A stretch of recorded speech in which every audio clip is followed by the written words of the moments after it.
Assalamualaikum warahmatullahi wabarakatuh. Perkenalkan, nama saya Kapin Nur Hidayat. Saya dari kelompok 5 filsafat. Saya di sini akan menyampaikan atau mencoba membahas mengenai aksiologi. Yang dimulai dari saya mengenai pengertian aksiologi. Maka dari itu kita langsung saja tanpa berlama-lama lagi. Cekidot, let's go. Ya, langsung kita ke dalam pengertian aksiologi ya. Aksiologi, pengertian secara etimologi. Kata aksiologi berasal dari bahasa Yunani yang terdiri dari dua kata, yaitu aksios yang berarti layak atau pantas dan logos yang berarti ilmu atau studi mengenai. Selain itu, nilai juga berasal dari bahasa Latin valere yang berarti berguna, mampu, akan berdaya, berlaku atau kuat, yang bermakna kualitas sesuatu hal yang menjadikannya dapat disukai, diinginkan, bermanfaat, atau menjadi objek kepentingan. Namun juga bisa bermakna sebagai apa yang dihargai, dinilai tinggi, atau dihargai sebagai suatu kebaikan.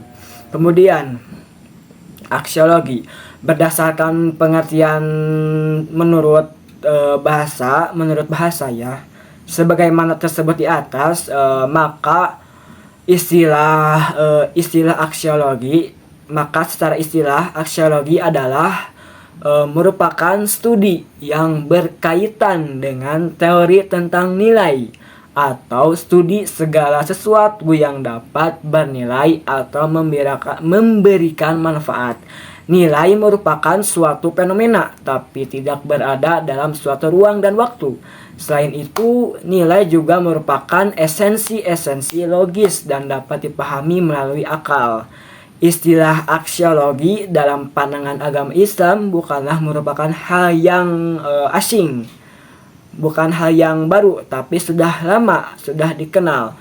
Karena Nabi Muhammad SAW selalu memintanya setiap pagi dengan berdoa, Allahumma inni as'aluka ilman nafi'an wa rizqan thayyiban wa amalan mutaqabbalan, yang artinya, ya Allah, sungguh aku memohon kepadamu ilmu yang bermanfaat, rezeki yang baik dan amal yang diterima. Hadis riwayat Ibnu As-Sunni dan Ibnu Majah.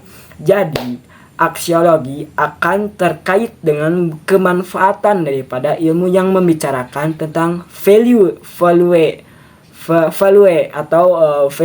atau nilai suatu kehidupan.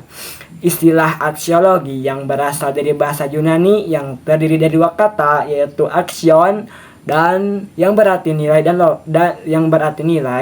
dan logos yang berarti teori.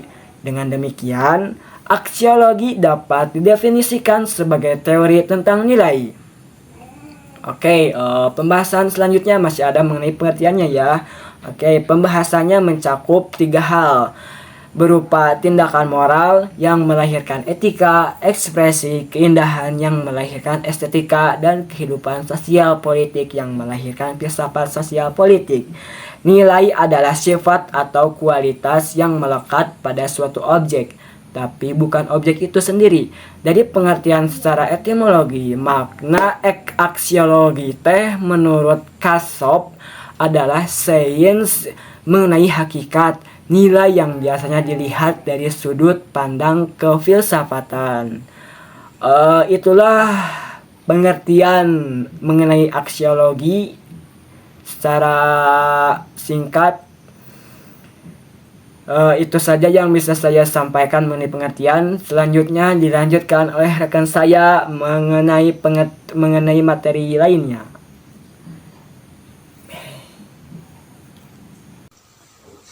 Dapat dipahami bahwa aspek aksiologi dari filsafat mempelajari dan menjelaskan tentang segala sesuatu yang berhubungan dengan moral dan nilai-nilai. Selanjutnya, aksiologi dalam wacana filsafat mengacu pada persoalan etika atau moral dan estetika atau keindahan. Yang pertama dibahas yaitu mengenai etika. Secara umum, etika merupakan teori mengenai tingkah laku atau perbuatan manusia yang dipandang dari aspek nilai yang baik dan aspek nilai yang buruk, yang dapat ditentukan oleh akal. Nah, etika secara garis besar diklasifikasikan ke dalam 3 bidang studi. Yang pertama, etika deskriptif, yang kedua, etika normatif, dan yang ketiga, metaetika. Untuk selanjutnya yaitu estetika. Estetika adalah ilmu yang membahas bagaimana keindahan dapat terbentuk, serta bagaimana dapat merasakannya. Estetik yang berarti pemahaman intelektual atau pengamatan spiritual. Nah, wacana aksiologi merupakan salah satu bagian penting dari filsafat yang membahas dan menerangkan terkait persoalan atau mengapa sesuatu itu dinilai baik atau buruk, dinilai indah atau tidak indah, serta berhubungan dengan nilai-nilai etika dan estetika. Dalam wacana aksiologi, terdapat 3 macam teori mengenai nilai. Yang pertama, teori objektivitas nilai. Teori ini adalah teori sudut pandang yang menunjukkan bahwa nilai adalah objektif dari nilai. Yang kedua yaitu teori subjektivitas nilai. Nah, teori ini yaitu bahwa pandangan nilai-nilai seperti kebaikan, kebenaran, keindahan tidak ada dalam dunia real objektif, tetapi merupakan perasaan-perasaan, sikap-sikap pribadi dan merupakan penafsiran atas kenyataan. Yang ketiga yaitu relativisme nilai. Relativisme nilai adalah pandangan yang memiliki beberapa prinsip. Prinsip-prinsip itu diantaranya: yang pertama, bahwa nilai-nilai bersifat relatif karena berhubungan dengan referensi. Yang kedua, bahwa nilai-nilai berbeda secara radikal dalam banyak hal dari suatu kebudayaan ke kebudayaan yang lainnya. Yang ketiga, bahwa penilaian-penilaian seperti benar atau salah, baik atau buruk, tepat atau tidak tepat dapat ditetapkan kepadanya. Yang keempat, bahwa tidak ada dan tidak dapat ada nilai-nilai universal, mutlak, dan objektif. Menurut teori ini, bahwa setiap individu atau subjek menentukan nilai-nilainya sendiri. Untuk mengetahui hierarki nilai, Scalar menyuguhkan 5 kriteria. Yang pertama, makin lama sebuah nilai bertahan, makin tinggi kedudukannya. Misalnya, kebahagiaan bertahan lebih lama daripada rasa nikmat, kesehatan dari rasa kenyang. Yang kedua, semakin tinggi nilai, maka ia tidak dapat dan tidak perlu dibagi kalau disampaikan kepada orang lain. Misalnya, nilai pengetahuan lebih tinggi daripada makanan karena pengetahuan dapat disampaikan tanpa harus dibagi, sedangkan makanan tidak. Tetapi pengetahuan dapat disampaikan utuh kepada sekian banyak orang. Yang ketiga, nilai makin tinggi, makin ia mendasari nilai-nilai lain dan sendiri tidak berdasarkan nilai lain. Misalnya, nilai yang berguna berdasarkan nilai yang menyenangkan. Yang keempat, makin dalam kepuasan yang dihasilkan oleh sebuah nilai, makin tinggi kedudukannya. Misalnya, cinta sejati lebih mendalam daripada nikmat seksual. Nikmat seksual tidak membantu orang dalam menghadapi masalah-masalah hidup, sedangkan orang yang mencintai juga lebih kuat dalam segala tantangan. Yang kelima, makin relatif sebuah nilai, makin rendah kedudukannya, makin mutlak, makin tinggi. Sebuah nilai itu relatif semakin ia hanya masuk akal dalam kaitan dengan jenis realitas tertentu. Misalnya, nilai-nilai kesenangan dan vital hanya dapat terwujud bagi makhluk yang jasmani, indrawi, dan bukan bagi roh murni. Sedangkan nilai kebenaran tidak tergantung dari adanya makhluk jasmani, indrawi, maka nilai kebenaran lebih tinggi daripada nilai kesehatan. Dalam konteks ini, manusia bertindak dengan etis dan merealisasikan nilai kebaikan moral. Apabila ia selalu memilih nilai yang lebih tinggi terhadap yang lebih rendah, lebih jauh dalam pandangan Scalar, manusia bertindak secara moral apabila berhadapan dengan berbagai kemungkinan untuk bertindak lalu memilih nilai yang lebih tinggi. Jadi, yang menjadi tujuan kemauan orang bermoral adalah pencapaian nilai-nilai dan nilai-nilai moral terrealisasi apabila manusia memilih nilai yang lebih tinggi. Selanjutnya yaitu pengertian ilmu pengetahuan. Dalam bahasa Arab, kata ilmu jamaknya ulum, yang berarti ilmu pengetahuan. Adapun pengertian pengetahuan menurut Kamus Umum Bahasa Indonesia adalah tahu atau hal mengetahui sesuatu, segala apa yang diketahui, kepandaian atau segala apa yang diketahui atau akan diketahui berkenaan dengan sesuatu hal. Ilmu merupakan hasil cipta seseorang yang dikomunikasikan dan dikembangkan secara terbuka oleh masyarakat. Jika seandainya hasil cipta tersebut memenuhi kriteria keilmuan, maka akan dia dianggap sebagai bagian dari kodifikasi ilmu yang dimanfaatkan oleh masyarakat. Menurut Archie J. Bam, pengetahuan yang dapat disepakati sehingga menjadi satu ilmu dapat diuji dengan 6 komponen utama yang disebut dengan six kind of science, yang meliputi problem, attitude, method, activity, conclusion, dan effect. Pengetahuan yang telah berkembang dapat dipertanggungjawabkan kebenarannya menjadi ilmu, sedangkan ilmu terkandung pengetahuan yang pasti, sistematik, metodik, ilmiah, dan mencakup kebenaran umum mengenai objek studi yang bersifat natural yang diperoleh melalui metode-metode ilmiah. Pengetahuan sesungguhnya hanyalah merupakan produk atau hasil dari suatu aktivitas yang dilakukan oleh manusia. Ilmu merupakan salah satu cara untuk memperoleh pengetahuan yang objektif dan dapat diuji kebenarannya, serta harus diupayakan melalui aktivitas manusia. Ilmu tidak cukup hanya dengan menetapkan fenomena-fenomena saja, melainkan berupaya mencari hubungan sebab akibat dari fenomena-fenomena yang terjadi. Ilmu ditemukan secara individual atau perseorangan, namun dimanfaatkan secara sosial serta merupakan pengetahuan umum, di mana teori ilmiah yang ditemukan secara individual dikaji, diulangi, dan dimanfaatkan secara bersama-sama. Ilmu pada hakikatnya berasal dari pengetahuan, namun sudah disusun secara sistematik dan diuji kebenarannya menurut metode ilmiah dan dinyatakan valid atau sahih. Sedangkan pengetahuan adalah segala sesuatu yang diketahui namun belum disusun secara sistematik dan belum diuji kebenarannya menurut metode ilmiah serta belum dinyatakan valid atau sahih. Menurut Abesah menjelaskan terkait ciri-ciri ilmu pengetahuan yang bersifat ilmiah. Yang pertama, memiliki objek yang jelas berupa fenomena alam ataupun sosial. Yang kedua, menggunakan metode yang jelas berupa observasi dan eksperimen. Yang ketiga, telah disusun secara sistematik dan komprehensif. Yang keempat, rasional, yakni mengandung premis, postulas, preposisi yang masuk akal.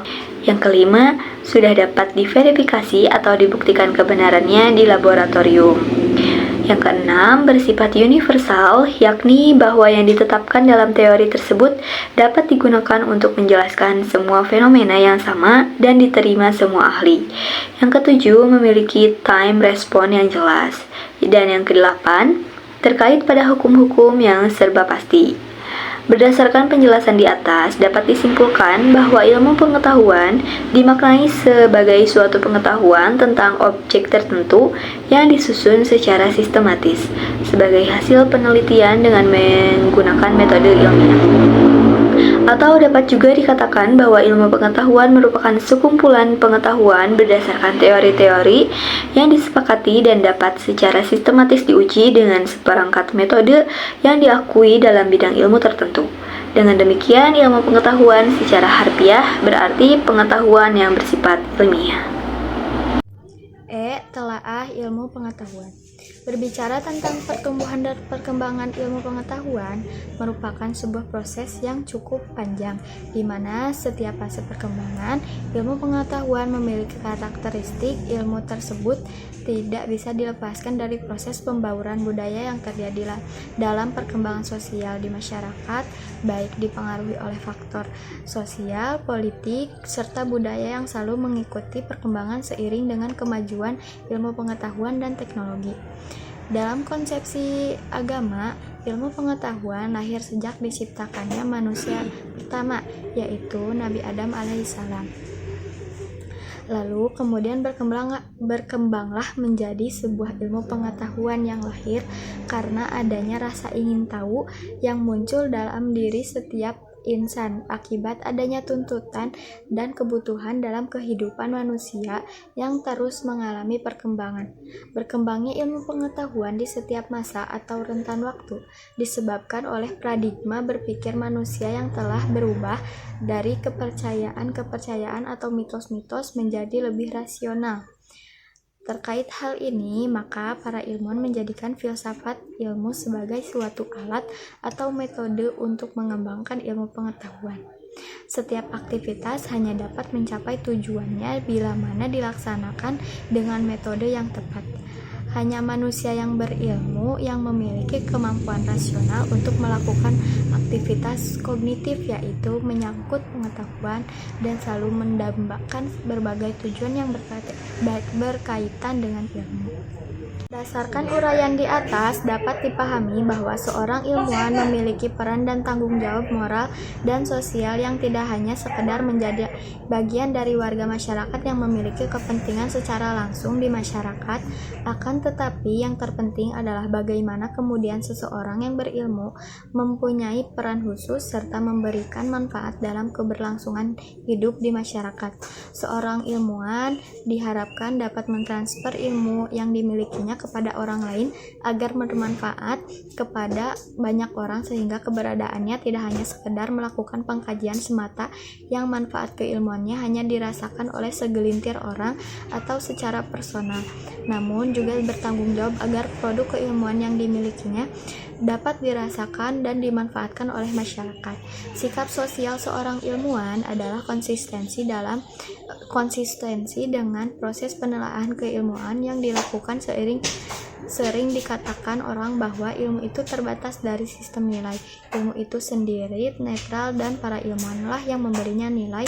Dalam hal ini, maka masalah apakah ilmu terikat atau bebas dari nilai-nilai tertentu semuanya tergantung pada langkah-langkah yang bersangkutan. Kehadiran filsafat ilmu digunakan untuk mengkaji sejauh mana nilai signifikasi dan aktualisasi berbagai ilmu pengetahuan dalam kehidupan masyarakat.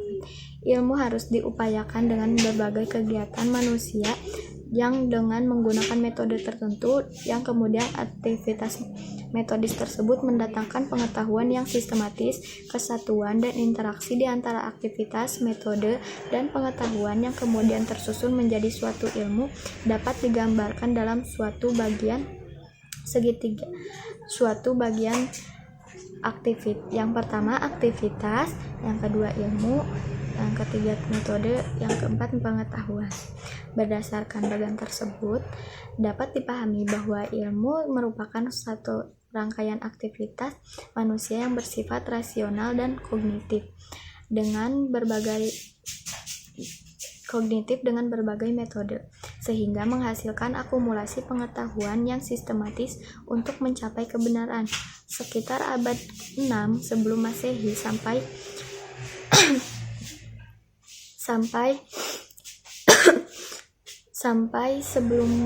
sampai sekitar abad 6 Masehi, sejalan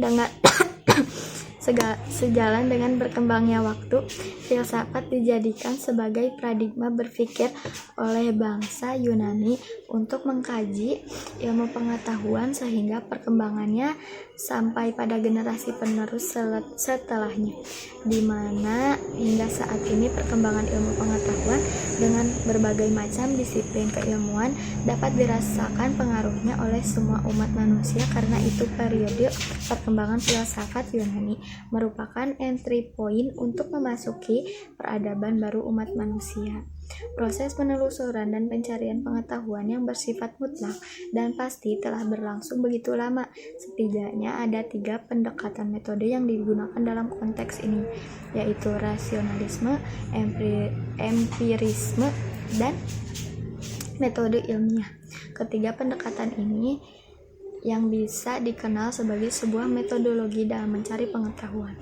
Periode Yunani kuno disebut periode filsafat alam karena pada periode ini ditandai dengan munculnya ahli pikir alam di mana arah dan perhatian pemikirannya pada alam sekitarnya. Filsafat Yunani muncul dari pengaruh mitologi, mistisme, matematika, dan persepsi yang kental.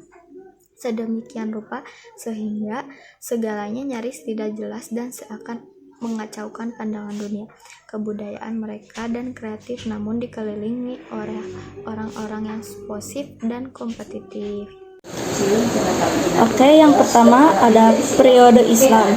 Joseph Schumpeter menunjukkan dalam mahakaryanya bahwa ada celah besar dalam sejarah pemikiran ekonomi 5000 tahun, yang merupakan periode yang dikenal sebagai abad kegelapan. Masa kelam di barat sebenarnya merupakan masa gemilang bagi umat Islam. Inilah yang coba disembunyikan oleh barat karena saat ini pemikiran-pemikiran para ekonom muslim banyak diadopsi oleh para ekonomi barat. Joseph A. Schumpeter 1954, Adi Warman A. Karim 2007. Saat itu ilmu pengetahuan berkembang sangat pesat di wilayah yang dikuasai Islam, dan Eropa abad pertengahan lebih memperhatikan masalah agama. Oleh karena itu, peradaban dunia Islam melakukan penerjemahan besar-besaran terhadap tulisan-tulisan para filosof Yunani dan sebagai penemuan di bidang keilmuan lainnya. Dan pada sekitar 6-7 Masehi, obor kemajuan ilmu pengetahuan berada di pangkuan Islam, di mana pada masa ini telah lahir para ilmuwan muslim terkemuka, di antaranya Al-Hawi, Raza, Ibnu Sina, Al-Khwarizm, Ibnu Rushd, Al-Idris, Jabir bin Hayyan, Al-Biruni, Al-Kindi, Al-Farabi, Ibnu Bajjah, Al-Ghazali. Seiring dengan perkembangan ilmu pengetahuan yang sangat maju dan pesat serta munculnya para ilmuwan, peradaban Islam menjadi pusat peradaban terutama pada masa pemerintahan Daulah Umayyah, Abbasiyah, dan Fatimiyah. Kemajuan ini membawa Islam pada masa kemasannya, dan pada saat ini wilayah-wilayah yang jauh di luar kekuasaan Islam masih berada pada masa kegelapan peradaban atau disebut Dark Age. Proses penerjemahan karya-karya ilmu Yunani ke dalam bahasa Arab sangat maju dengan pasalnya, dan peradaban inilah menjadi cikal bakal perkembangan realisasi di dunia barat.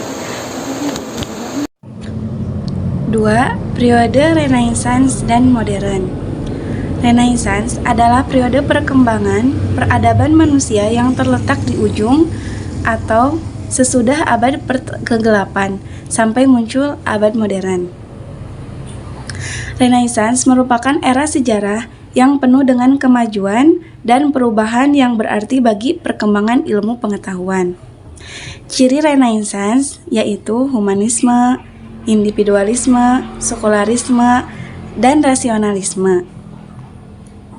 Sains berkembang karena semangat dari hasil empirisme, sementara Kristen semakin ditinggalkan karena semangat humanismenya. Yang ketiga yaitu periode kontemporer. Periode kontemporer berawal dari abad 20 Masehi dan terus berlanjut sampai saat ini, yang ditandai dengan kemajuan teknologi yang serba modern dan canggih, serta perkembangan ilmu pengetahuan yang semakin maju dan beraneka ragam. Pada periode ini, ilmu fisika menempati kedudukan yang paling tinggi dan menjadi perbincangan oleh para filosof, serta menjadi titik pusat perkembangan ilmu pada saat ini.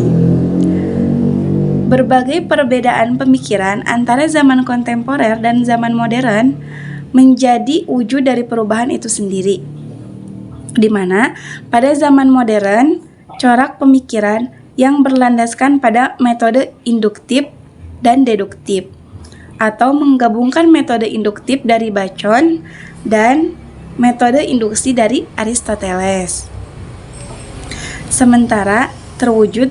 Sehingga terwujud sinkronisasi dalam pohon ilmu pengetahuan yang dihubungkan dengan pengamatan dan hipotesis.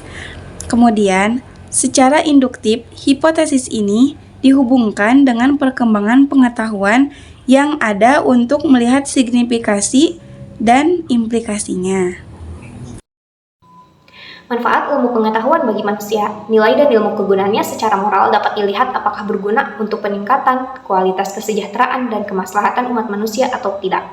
Nilai-nilai bertalian dengan apa yang memuaskan keinginan atau kebutuhan seseorang, kualitas dan harga sesuatu atau appreciative response. Ilmu pengetahuan memiliki banyak fungsi, tergantung bagaimana manusia menggunakannya. Adapun fungsi ilmu adalah sebagai berikut. Yang pertama, ilmu alam berfungsi sebagai dasar bagi pembentukan dan pengembangan teknologi yang merupakan konsep, gagasan, pemikiran, dan idenya yang bersifat non-fisik atau yang bersifat software, yaitu perangkat lunak. Berbagai produk teknologi tersebut berbagai kenyamanan bagi kehidupan manusia, baik dalam berkomunikasi, berpergian, mendapatkan berbagai keperluan hidup, air, udara, bahan makanan, minuman, pakaian, pendidikan, kesehatan, hiburan, keamanan, dan lain sebagainya. Maka berarti telah memberikan rahmat bagi umat manusia. Karena produk teknologi berdasarkan pada ilmu pengetahuan, maka yang memberi rahmat sesungguhnya adalah ilmu pengetahuan. Karena ilmu pengetahuan dihasilkan dari kajian terhadap alam jagat raya dengan menggunakan panca indera dan akal pikiran yang diciptakan dan diberi Tuhan. Maka dalam pandangan Islam yang memberi rahmat itu pada hakikatnya adalah Tuhan. Dengan pandangan yang demikian itu, maka dalam Islam ilmu pengetahuan dan teknologi harus dipergunakan dan dimanfaatkan dalam rangka beribadah kepada Allah Subhanahu wa taala. Masyarakat dalam hal ini harus mampu menentukan teknologi mana saja yang akan dipergunakan dan teknologi mana saja yang tidak mau dipakai. Secara konseptual, bahwa masyarakat harus menetapkan strategi pengembangan teknologinya agar tidak bertentangan dengan nilai-nilai budaya yang dijunjungnya. Kedua, ilmu alam berfungsi sebagai penjelas atas segala hal yang terjadi di dalam kehidupan sehari-hari. Terdapat berbagai peristiwa atau kejadian yang membutuhkan penjelas. Misalnya terjadi tanah longsor, banjir bandang, tsunami, dan sebagainya. Dari aspek teologis, kaum agamis akan memandang bahwa musibah yang terjadi tidak lepas dari akibat perbuatan yang dilakukan oleh manusia itu sendiri. Berdasarkan keyakinan agama dengan menghubungkan azab dari Tuhan akibat perbuatan dosa yang dilakukan oleh manusia. Sehingga jika hal ini diyakini penyebabnya, maka solusinya adalah melakukan muhasabah diri, dilanjutkan dengan permohonan ampun kepada Allah dan segala bertobat dan melakukan perbuatan terpuji dari amal ibadah. Sedangkan seorang ilmuwan akan memberikan penjelas atas musibah yang dialami oleh manusia berdasarkan pendekatan ilmiah, yaitu dengan mencari sebab-sebab atau hukum kualitas yang dapat diamati, diprediksi, atau dapat diramaikan sebagaimana hal ini bisa terjadi pada berbagai temuan dalam bidang ilmu pengetahuan, yakni adanya hukum-hukum yang mendasari sebuah teologi ilmu pengetahuan. Terjadinya tanah longsor misalnya dijawab dengan mengatakan sebagai akibat dari adanya rongga-rongga atau penganggaran pada tanah yang terjadi di musim kemarau yang kemudian rongga-rongga atau bagian yang renggang pada tanah tersebut terisi air hujan, sedangkan pada bagian kiri kanan tanah tersebut tidak terdapat pohon-pohon atau dinding yang menghalanginya, maka terjadilah tanah longsor. Cara mengatasinya adalah dengan menanami pohon-pohon pada tanah tersebut sehingga tidak terjadi rongga-rongga atau perenggangan pada tanah tersebut dapat memberikan. Sekian, terima kasih. Ketiga, ilmu berfungsi sebagai penerang atau nur bagi kehidupan manusia. Keberlangsungan masa depan suatu bangsa sangat dipengaruhi oleh tingkat penguasaan bangsa tersebut terhadap ilmu pengetahuan. Ilmu sebagai cahaya masyarakatkan kebersihan diri bagi orang yang mendapatkannya. Ilmu sebagai cahaya ini dapat pula dipahami dari adanya kehendak Tuhan yang memberikan cahaya kepada orang yang dikehendakinya. Sebagaimana dijelaskan dalam Al-Quran Surah An-Nur ayat 35. Ilmu sebagai cahaya erat kaitannya dengan orang yang berjalan di tengah malam. Kemudian ada orang yang memberikan obor sehingga jalan yang dilaluinya tampak jelas dan terang benderang. Hal ini erat sekali dengan peran dan fungsi ilmu baik ilmu yang langsung datang dari Tuhan, yaitu ilmu hudhuri, maupun ilmu yang diusahakan manusia, yaitu hushuli. Sebagaimana arti dari sebuah ilmu secara bahasa, yakni alamat, tanda, dan simbol, maka semuanya akan menjadi penerang dan penjelas bagi manusia tentang arah yang akan dituju. Yang keempat, yaitu ilmu berfungsi sebagai pondasi yang akan menyangka benteng peradaban sekarang ini, sekaligus merupakan alat untuk meningkatkan harkat dan martabat ilmu yang menempatkan manusia sebagai makhluk yang mulia dan harus saling memuliakan. Demikian juga dengan makhluk ciptaan lainnya.